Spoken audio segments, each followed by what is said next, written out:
all please join me in the Pledge of Allegiance. I pledge allegiance to the flag of the United States of America and to the republic for which it stands, one nation, under God, indivisible, with liberty and justice for all.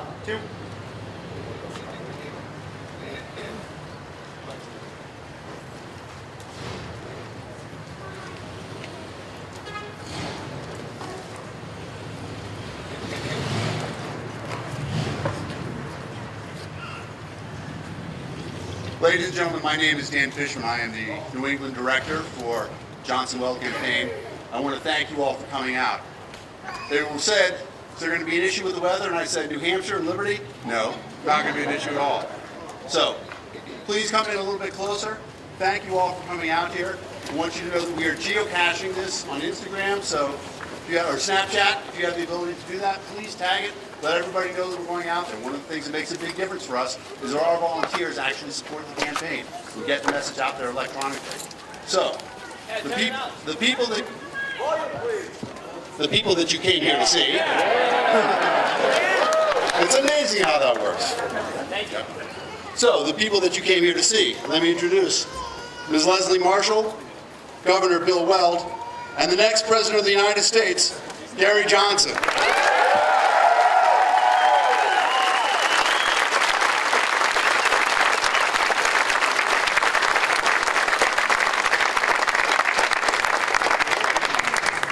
Hello, everybody, and I also want to say thank you so much for coming out and risking what is really not very scary weather. But it's really great to be here.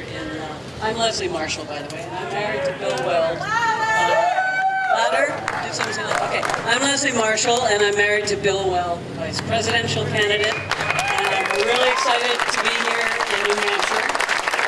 My father is from New Hampshire, so I love always being here. But I'm really, really excited to be here today for one. This one? Okay. Because I can really sense something very exciting and new starting to happen in this election season. And I have to pause right here and say, to be honest, this has to be one of the strangest, most befuddling election seasons I've ever experienced. I don't know about you guys, but I know it must be strange and befuddling because yesterday was the first time I ever spoke at a political rally, and I'm doing it again today. So, but like you, I've been watching the campaign of the two major parties over the last year, and like you, I've been talking to friends and strangers. Everybody's talking about it, and our reactions have all been pretty similar. I mean, it's almost as if we feel like we've been strapped into some kind of Twilight Zone, weird roller coaster ride. And with each dip and turn, you feel a different queasy feeling. I mean, first you feel surprise. You know what, I'm going to put my glasses on. Surprise, I can't read. Surprise, are these really the Democratic and Republican Party's final nominees, the alleged finest leaders our country has to offer? And then alarm, please, did he, she, the official nominee really say that? And then disbelief, wait a minute, if it turns out he, she actually did the thing that he, she has been accused of, wouldn't that be criminal behavior? And then dismay. Dismay is the thing I hear most, and everybody's saying, help, this is really not funny anymore. This is getting really, really scary, and I can't change the channel. So here today, guess what? I think you're going to learn that as you listen to Gary Johnson and Bill, you're going to learn that you can change the channel. And I think you're going to experience some of the emotions that have been notably lacking from the contentious campaigns of the two major parties. Things like hope and optimism and purpose and excitement. Those hope, optimism, purpose, excitement, those are what you should feel when a practical vision for real growth and change and prosperity is put forward in a calm way by experienced, capable leaders. And here's the thing about Gary and Bill. They are calm and capable leaders. They've each served as two-term governors of New Mexico and Massachusetts, respectively. And they each have real executive experience, which is not a claim any other candidate in this race can make. and it's true. And they were both highly effective Republican governors in blue states. And this means that they understand the necessary alchemy of bringing different people with different agendas together so that they can form compromises that result in real action that actually bring good things to good people.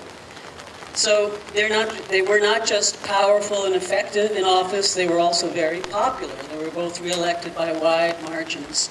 And they're popular in part because they are likable, nice people. I mean, imagine that. It's hard to imagine, right? Well, they're going to tell you a lot about the qualities, how they are distinguished from the other candidates on the policy and political fronts. But there are a few qualities that I know they won't brag about for themselves. So very quickly, I'm going to brag for them. Gary and Bill are both honest, almost brutally so. They both subscribe to the theory that you always tell the truth, then you don't have to remember what you said. And Gary and Bill are both honorable to the bone. And really, isn't that a basic quality that any presidential candidate should have? I think so. Yeah. Gary and Bill are both humble. They're both humble. And they are running to be elected public servants. They do not think that the presidential race is a game of thrones that ends with a huge coronation. They want to be public servants and work for you. They both have a lot to say, but they both listen. They know that they can learn a lot from others, and they're going to seek out the best advice from a variety of thinkers. They both have open minds, they both have open hearts, and they both believe in total transparency.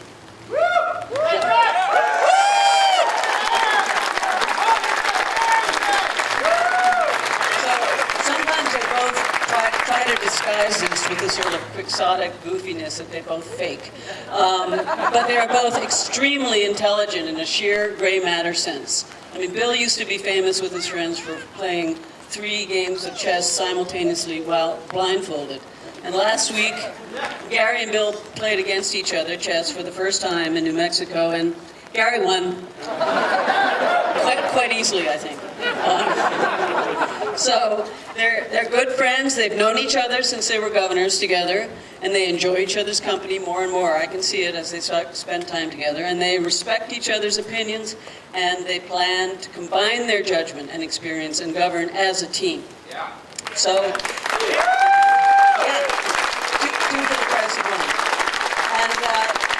And one last quality I know they won't mention that I think is one of the most important. They're both incredibly capable, powerful, accomplished, but they are 2 of the kindest men you'll ever meet. And I don't know about you, but I think kindness should come first, almost always.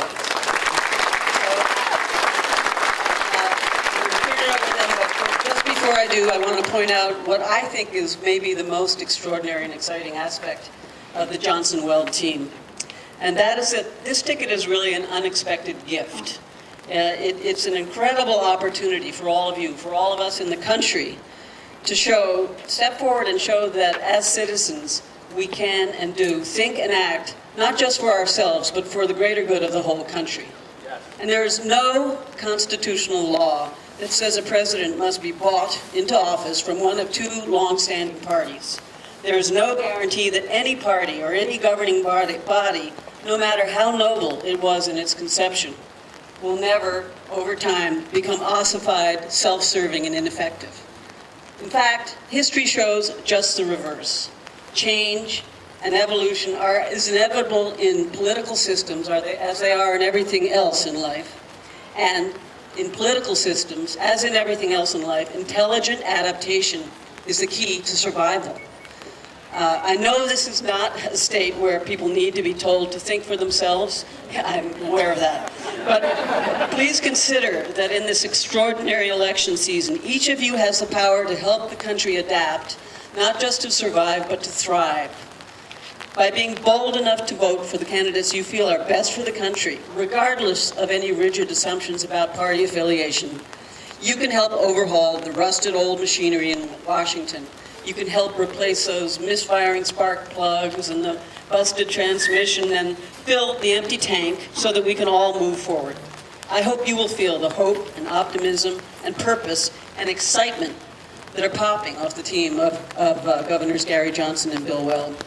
They're on the ballot in all 50 states and the District of Columbia. Okay? So this can be done. It really can be done. And I hope you'll be bold enough to vote for real change from experienced leaders who are also honest and honorable. Vote for the team that asks not what their country will do for them, but what they can do for their country. And now, it gives me great pleasure to introduce my better half and our next Vice President of the United States, Bill Weld.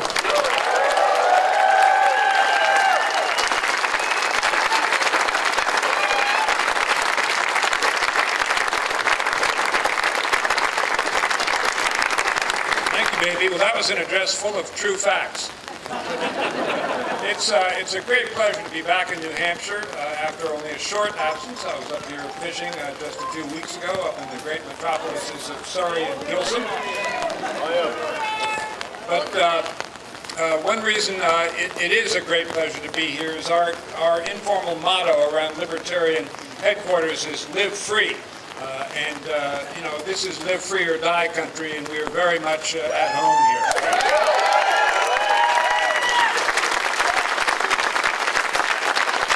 I've spent a lot of time campaigning up here over the years with various New Hampshire candidates, and I take the measure and the timbre of the people, and they are really our kind of people, which is why you're going to see us back here often between now and November 8th.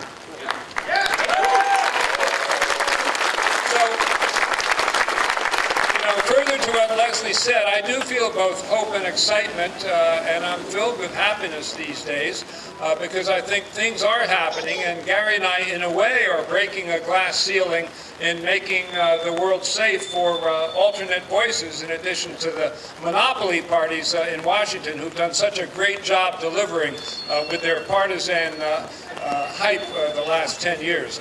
That's a joke.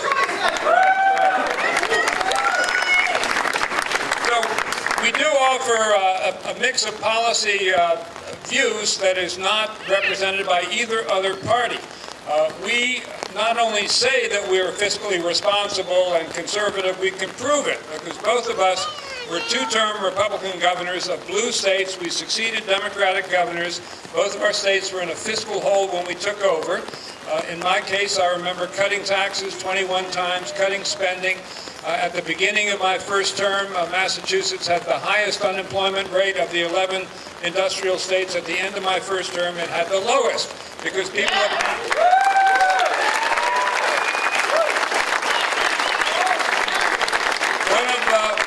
one of my slogans when I was in office is "There's no such thing as government money, there's only taxpayers' money," and it's good when government observes that.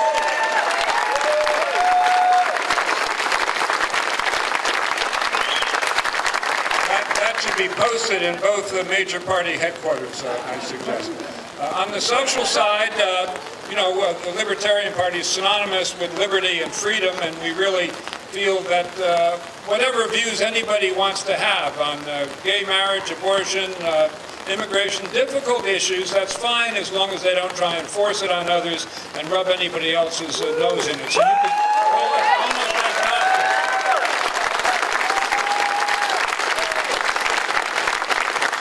So when pollsters get out there and really ask the American people how they feel about things, it turns out that 55 to 60% of the people in the United States identify with that combination of fiscally responsible and socially inclusive. 55 to 60%. That's a pretty big addressable market.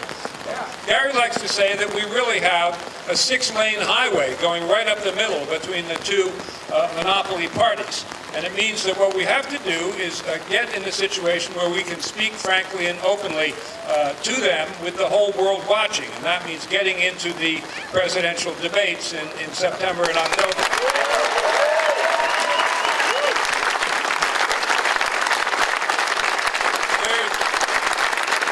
There's a lot of ways to do that. One way is to poll at 15% nationwide.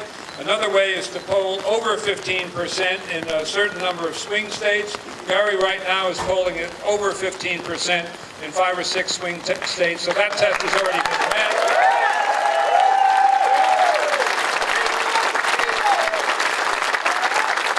He is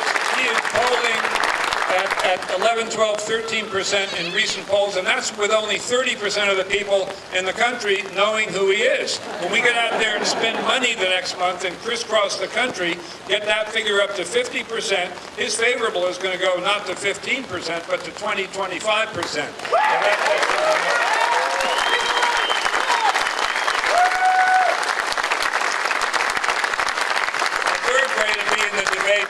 There was a commission in 2013, the Annenberg Commission, that made recommendations to the presidential debates body about rule changes they should do, and they had people from both sides. They recommended that the percentage be lowered to 10% for the first debate, and that would put us in right away. And with the name recognition that Gary got from the first debate, he'd go to 15, so we'd be in there all the way. So that would be another possible avenue. A fourth avenue is people may start to take note of the fact that the debate commission is a tax-exempt entity, so they have to be nonpartisan. And the thought has crossed my mind and that of others that saying we want only R's and D's. You can't be L's, even if they're on the ballot in 50 states. That's not nonpartisan, that's bipartisan, and that's a violation of neutrality.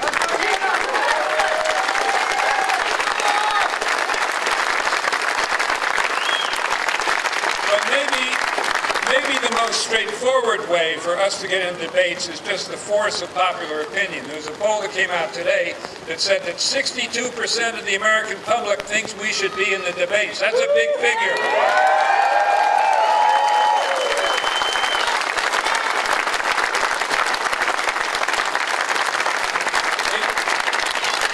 Abraham Lincoln said, without public opinion, nothing is possible. With it, anything is possible. Those are true words.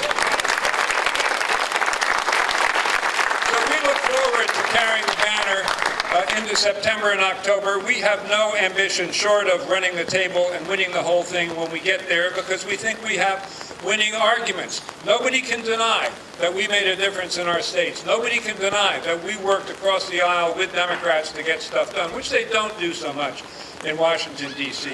Nobody can deny that we were fiscally conservative, that we cut spending, and that we balanced the budget. That hasn't been done in Washington, D.C.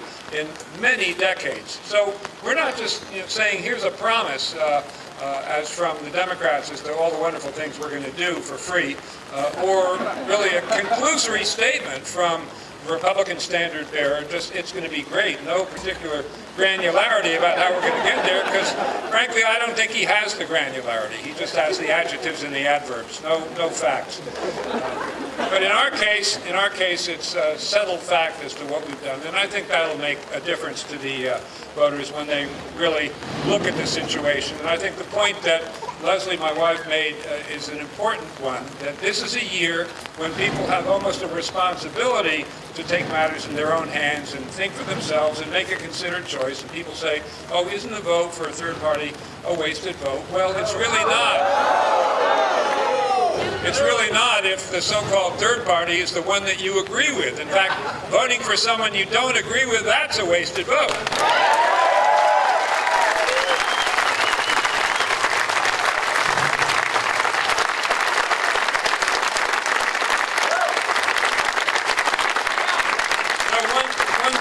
Very broad point. We were asked inside, we were doing a media avail by a TV station, what kind of America do you want to have?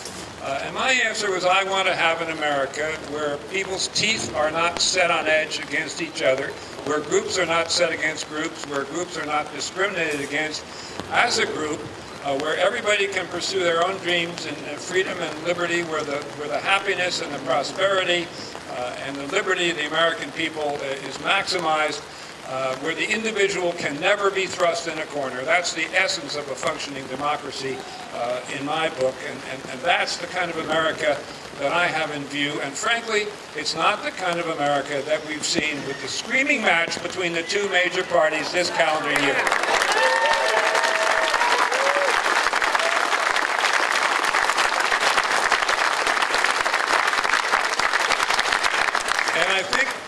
I think the American people, upon hearing from us and seeing us, will get the idea that with Honest Johnson in the White House, that's the name that's going to stick, Honest Johnson.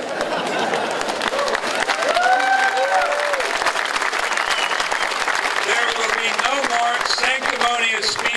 out of the White House. There will be no more bullying and braggadocio out of the White House. There's just going to be good government out of the White House.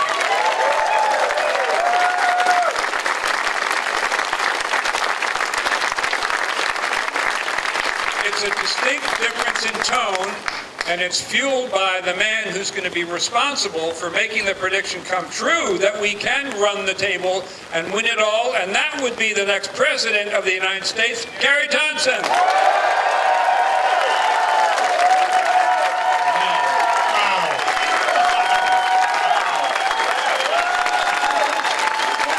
Everybody here is crazy for coming out in this weather. Oh man. Thank you. You honor us. Thank you. So, come on, is this the craziest election that you have ever seen? I mean, really, isn't this the craziest? And how crazy is it? I'm going to be the next president of the United States. That's how crazy it is. That's really going to happen. Beyond my wildest dreams, Bill Weld is my running mate. We are planning a partnership here which is unique. You get two for the price of one. I am comfortable in my own skin telling you that I am the lesser half of the ticket, and that's a good thing. Like I said, that's really a good thing. You know, libertarians, really, the big 6-lane highway down the middle. Being fiscally conservative, being socially inclusive, and skeptical that these military interventions, that when we involve ourselves in regime change, it's ended up with a world less safe, not more safe. Fiscally conservative. I've got one piece of advice for everybody here today, and it's worth exactly what you're paying for it, which is nothing. But the one piece of advice is that whatever it is that you know, whatever it is that you do, apply it entrepreneurially. There will never be a greater reward in your life. Creating your own job, creating jobs for others.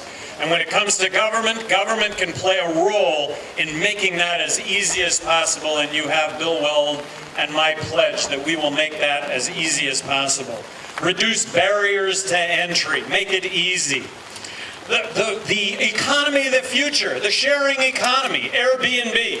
I mean, come on, the whole world wants to come and visit Concord. The whole world wants to come to New Hampshire and visit.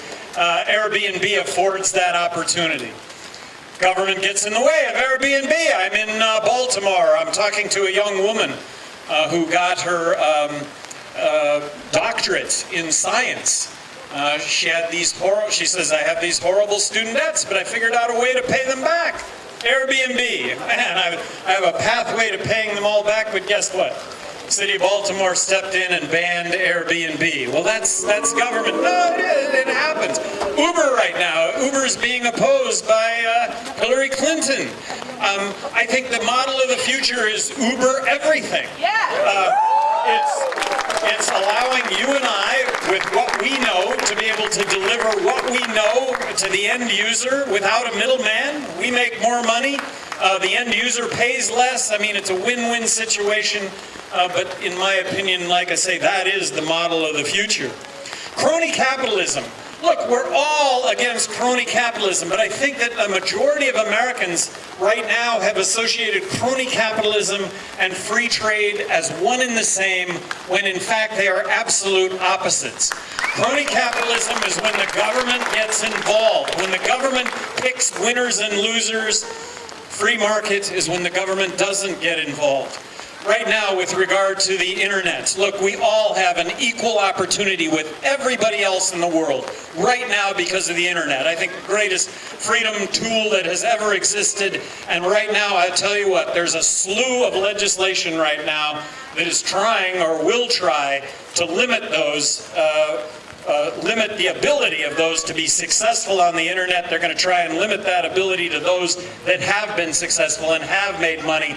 Count on Bill Weld and I to make sure that that doesn't happen as President and Vice President. You know, when you talk talk about spending and when you talk about reducing spending, who are we doing that for? We're doing that for future generations. Look, we're headed to a fiscal cliff in this country unless we get spending under control. We're not going to have a healthcare safety net unless we actually address the entitlements, Medicaid and Medicare. Having a safety net for those in need, for those on welfare, having a safety net for those over 65, yes, we can do that. Reforming Social Security. Look, if we're going to put our heads in the sand over this, and Clinton and Trump both are saying that they're not going to address the entitlements. Well, if they don't address the entitlements, look, they're not going to be around for future generations, and we owe that to future generations. So with regard to Social Security, I mean, you've got to raise the retirement age. You have to reform Social Security so that it will be around. With regard to Social Security, you could also have a very fair means testing. How much should you get back more money from Social Security than what you put in? Well, you could have a very fair means testing when it comes to Social Security. Given a certain level of income, you shouldn't get back more than what you put in. But there are reforms that can take place to ensure that we will have this going forward. Certainty in government. Look, we're not looking to get elected king or dictator. We're looking to get elected president and vice president, and there are constitutional restraints on being president and vice president. So count on us, count on certainty that when it comes to making taxes simpler, when it comes to lowering taxes, count on certainty that we will support lowering taxes, never raising taxes, never making life more difficult when it comes to filing taxes, when it comes to the IRS, making it easier to comply with the rules, with the regulations. But if I could wave a magic wand,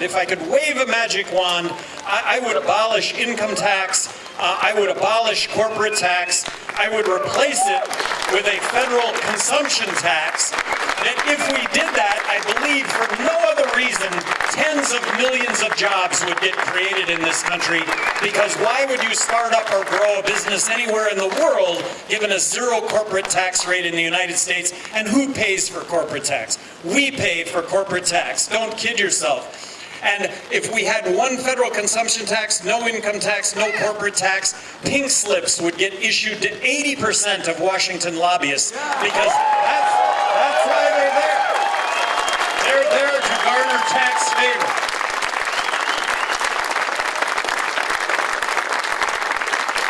We should be embracing immigration. We are a country of immigrants. So the notion of deporting 11 million undocumented workers has a basis in misunderstanding, in misinformation. These are people that are hardworking. They're just like you and I. You can't get across the border to get jobs that are there that U.S. citizens don't want. So you have to cross illegally to get those jobs. And if it were you and I, we would be doing the same thing for our families, for our betterment. Don't build a fence across the border. That is just a crazy notion. Donald Trump watched the Olympics really, really closely to determine how high the Mexican pole vaulters could go.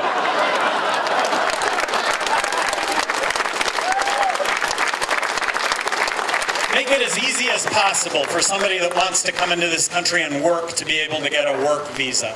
And a work visa should entail a background check and a Social Security card that applicable taxes get paid. When the government applies quotas to immigration, there's problems with quotas. Look, no quotas. There will either be work or there won't be work. And right now, there are more Mexicans going back across the border into Mexico because there are more jobs in Mexico right now than in the U.S., and illegal border crossings are at a 10-year low at the moment. It's just not an issue. It's a political boogeyman that doesn't exist, and I am speaking as a border governor. Free markets. Free markets really is the key. Healthcare. President Obama's healthcare plan is a cat out of the bag. I agree with Chief Justice Roberts that it's a tax. My insurance premiums have quadrupled, and I haven't seen a doctor in 3 years. It's a tax. But if we are to reform healthcare in this country and count on Bill and I when it comes to healthcare to sign on to anything that's going to make healthcare more affordable, it's going to make for better healthcare. But here's how you make better healthcare, and that would be a truly free market approach to healthcare. And by the way, healthcare right now is as far removed from free market as it possibly can be. In a free market approach for healthcare, you and I would not have insurance to cover ourselves for ongoing medical need. We would have insurance to cover ourselves for catastrophic injury and illness, and we would pay as you go in a system that I'm going to guess would cost 1/5 of what it currently costs. You would have advertised pricing, you'd have advertised outcomes. Right now we go to the doctor, we have no idea what it's going to cost. The person providing the services has no idea what it's going to cost. We get a bill and know that nobody is going to actually pay that bill. Well, if you brought a free market approach to healthcare, you would have stitches are us. You would have x-rays are us. You would have gallbladders are us. No telling what we would have, but I guarantee you it would be advertised pricing, it would be advertised outcomes, and it would be much, much less costly.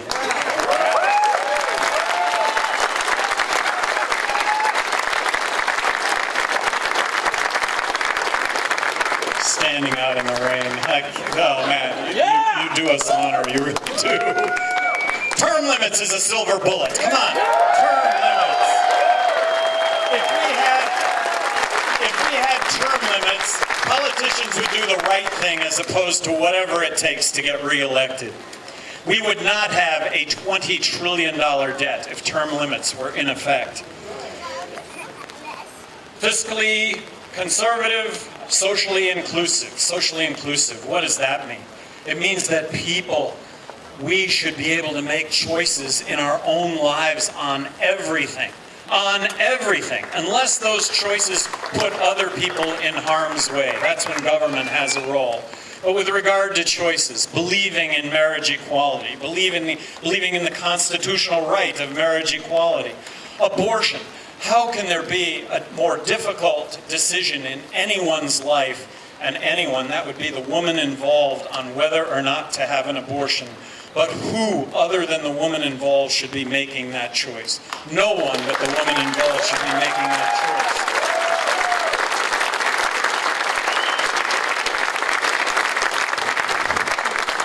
Let's legalize marijuana in this country. We have tens of millions of Americans in this country who are convicted felons that, but for our drug laws, would otherwise be tax-paying, law-abiding citizens. We have mandatory sentencing. Let's give discretion to judges when it comes to sentencing. Let's do away with mandatory sentencing. The biggest category of prisoner in federal prison today is the individual who has sold small amounts of drugs on numerous occasions and been caught. Victimless, non-violent crime.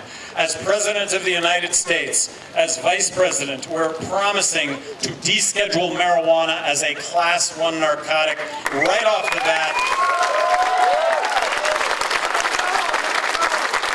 The legalization of marijuana will be a state's issue similar to alcohol. That's just the way that it will be and the way that it should be. States' rights. Yeah. And in the context of states' rights, I was more outspoken than any governor in the country regarding school choice. That we should allow alternatives to public education.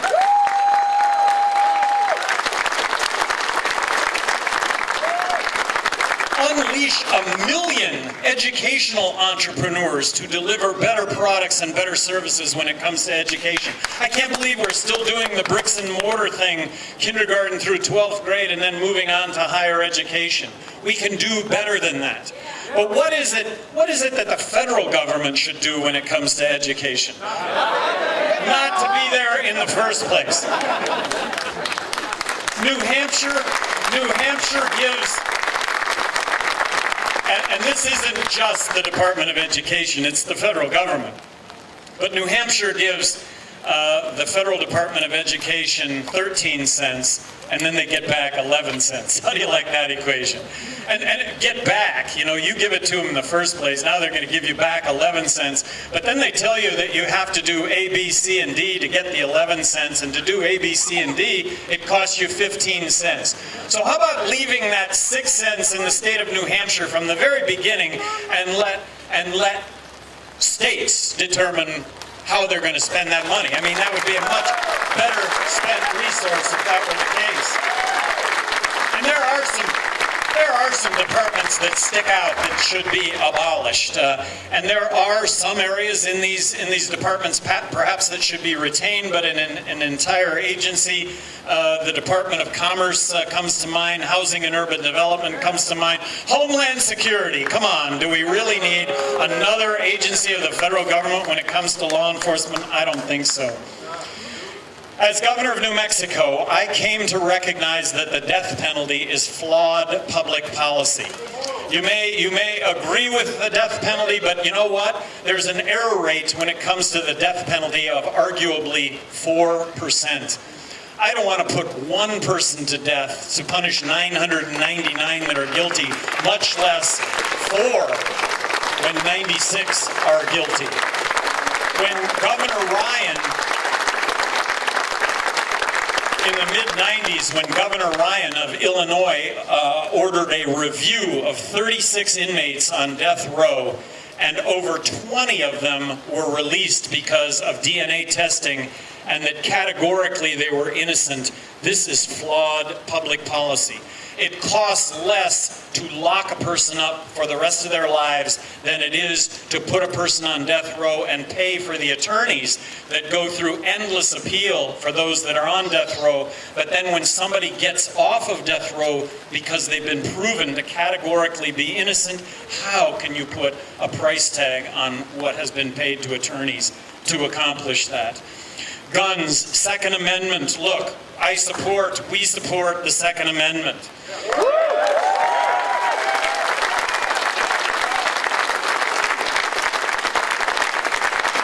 But we've also got to be open to a discussion on how you keep guns out of the hands of the mentally ill, and we need to be open to a discussion on how you keep guns out of the hands of would-be terrorists.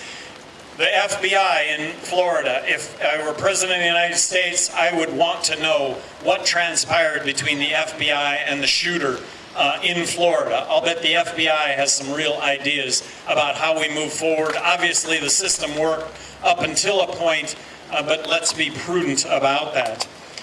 The military. There was a poll among active military personnel 2 weeks ago on who they favored for President of the United States. I won that poll. Yeah. So what does that say?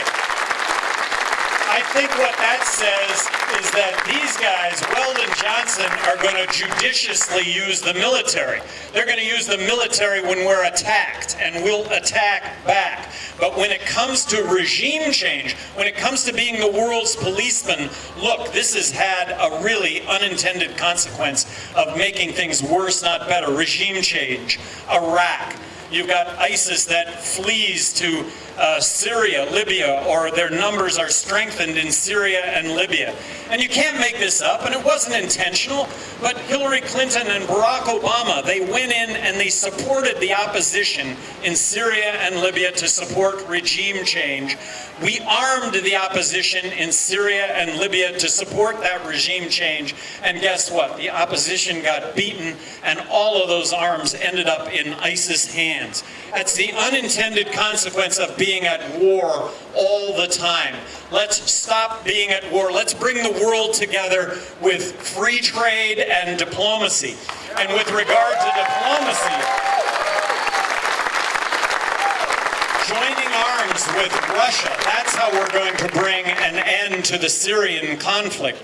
Joining arms with China to deal with what I think is the biggest threat in the world, which is North Korea, and the fact that at some point these intercontinental ballistic missiles are going to actually work. We have 40,000 troops in South Korea. There is zero chance that North Korea is going to invade South Korea conventionally. And if they start launching nukes, we've got them covered with our umbrella, but that's how scary this is. That's why this is the biggest threat in the country, because they may well start doing that. So there's an opportunity here to make the world safer. Imagine if China had 40,000 troops in Central America. We would be going absolutely crazy, and yet that's what we're causing when it comes to us being in South Korea and China.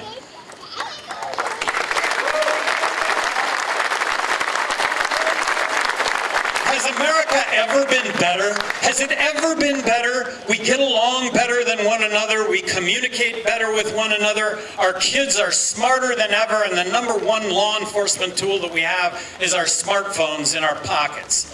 And yeah, we got problems, but you know what? We're communicating with one another better than we've ever done before, and we've got issues. One of those issues is, let me just say this, all right? All lives matter, but Black lives matter. And the reason Black lives matter is because they're getting shot at a rate 6 times that of being white. We've had our heads in the sand over the discrimination that exists. If you are of color and you're arrested on a drug-related crime, there's a 4 times more likelihood that you're going to end up in jail. And that blacks get pulled over inordinately. They get subject to arrest as opposed to those of us that are white. Let's not put our heads in the sand over this. Let's recognize this and move forward.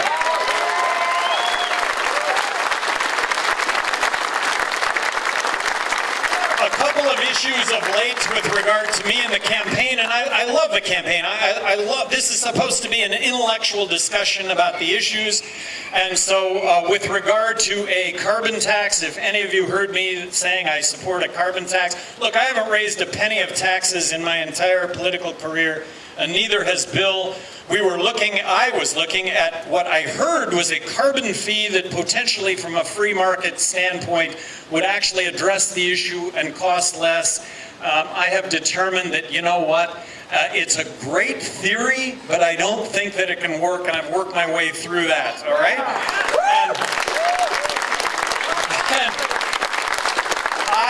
I support a person's right to choose. So when it comes to vaccinations, all right, we should be able to make the decisions as to whether or not we want to vaccinate our kids or not. Now, I choose to vaccinate my kids, and you never say never. Look, in the case of zombie apocalypse taking over the United States, and that there is a vaccine for that, as President of the United States, you might find me mandating that vaccine. I just want to do this in all transparency. Bill and I are not planning an imperial presidency. My goodness, the President of the United States goes on to Walgreens and it costs taxpayers $10 million? Come on. There ought to be a much more affordable way for the President to conduct his office. Count on us as good stewards of that office. Count on us in presidential, vice presidential role to spend less money in those roles than any other president, vice president that you've ever seen, because this is about civil service and making a difference. You all rock! Thank you so much for being here. You have no idea. This is so cool. Thank you, thank you, thank you. You rock. You're wonderful.